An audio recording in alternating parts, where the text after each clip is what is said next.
So glad you're streaming with us today. Well, the House Judiciary Committee is examining the mass shooting at Robb Elementary School in Uvalde, Texas. We've heard from families and a doctor whose patients were some of the victims in this shooting, like little Tess Mata. Tess will never get to experience the life we had prayed she would live. She will never graduate high school, never fall in love herself, never be present at my wedding. And we will never know how scared she was in her last moments in that classroom. There's no peace in the death of a child by a weapon of war. ABC's Alex Boucher is covering this hearing for us. He joins us now. Alex, you know, it's hard to watch this. We must, so that we get a sense of the abiding, the eternal tragedy that this represents. You've been covering it for us. What stood out to you during the testimony today?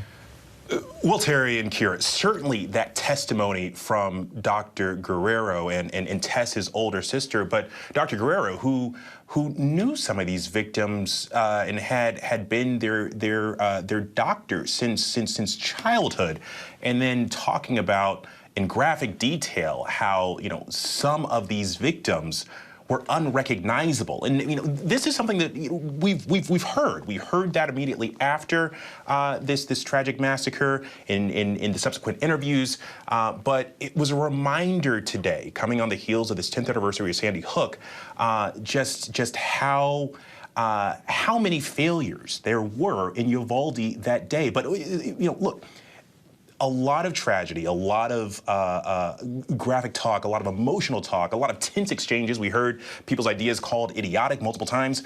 But I think one moment that really stood out was when Representative Sheila Jackson Lee, who is from Texas, asked, you know, a Texas state representative what he thought should be done at the federal level. Take a listen. No one took charge. And the sad part about these types of events is they don't happen in a vacuum. Had this young man not had access to this type of weapon, all of those failures wouldn't have made a difference, but he did. And he waited until his 18th birthday to get them because he had tried and failed prior to that.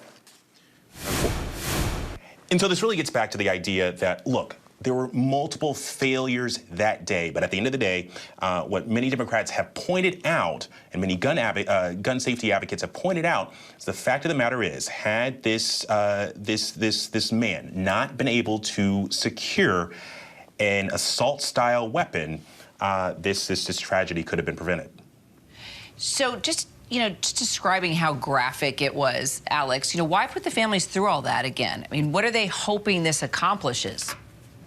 Well, part of this is the moral outrage, right? I mean, and I think, you know, now that it's been some months, again, this is coming on the heels of the 10-year anniversary of Sandy Hook, but reminding folks just how bad this was. And the hope is that it actually, you know, motivates Congress in some manner or another for change. And look, we've seen historic legislation on gun reform already this year. But one thing that the Democrats and many of the folks in that room testifying today are still hoping for are universal background checks and bans on assault weapons.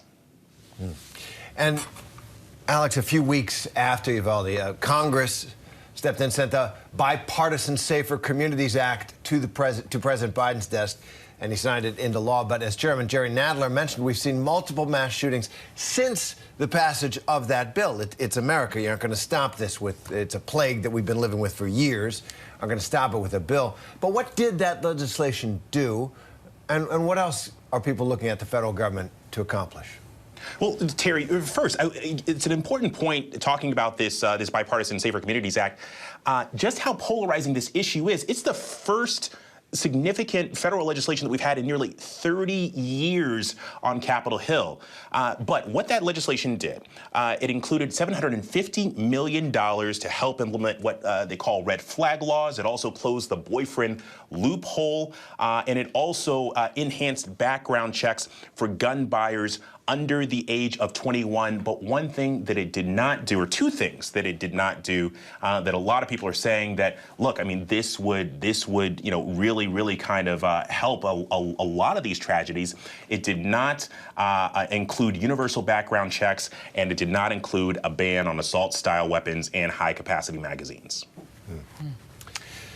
That is the agenda that a lot of people in the country are looking for. There are major majorities, polls show, around some of these issues. Congress can't get it done. Won't hold our breath. Alex Boucher, thanks very much for that report.